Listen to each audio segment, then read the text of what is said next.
سلام عزیزان. سوال شده که آیا اگر زن و شوهری رابطه جنسی نداشته باشن، با هم سکس نداشته باشن، بایستی از هم جدا بشن؟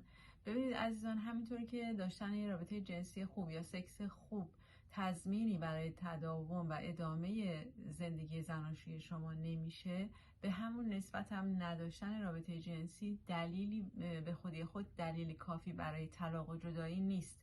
وقتی که یک نفر از نظر فیزیکی و روحی سلامته، نیاز به رابطه جنسی هم طبیعتاً درش ایجاد میشه و اگر که شخصی نمیتونه این رابطه رو برقرار بکنه یا تمایلی نداره، اول بایستی ببینیم آیا دلیل فیزیکی داره، آیا دلیل روحی داره، آیا شرایط جوی خانواده چطوریه، الان روابطشون با همدیگه زوجین چطوریه، آیا اختلافات سلیقه‌ای دارن، آیا از دست هم دلخور هستن، آیا این مسئله که دائمی جدید هر از گاهی پیش میاد و هزاران سوال دیگه هست، هزاران نکته دیگه هست که بایستی بررسی بشه و در اون صورت میتونیم نتیجه گیری بکنیم که دلیل این قضیه چیه، دلیل این مشکل چیه و چطوری میشه روش کار کرد و برطرفش کرد.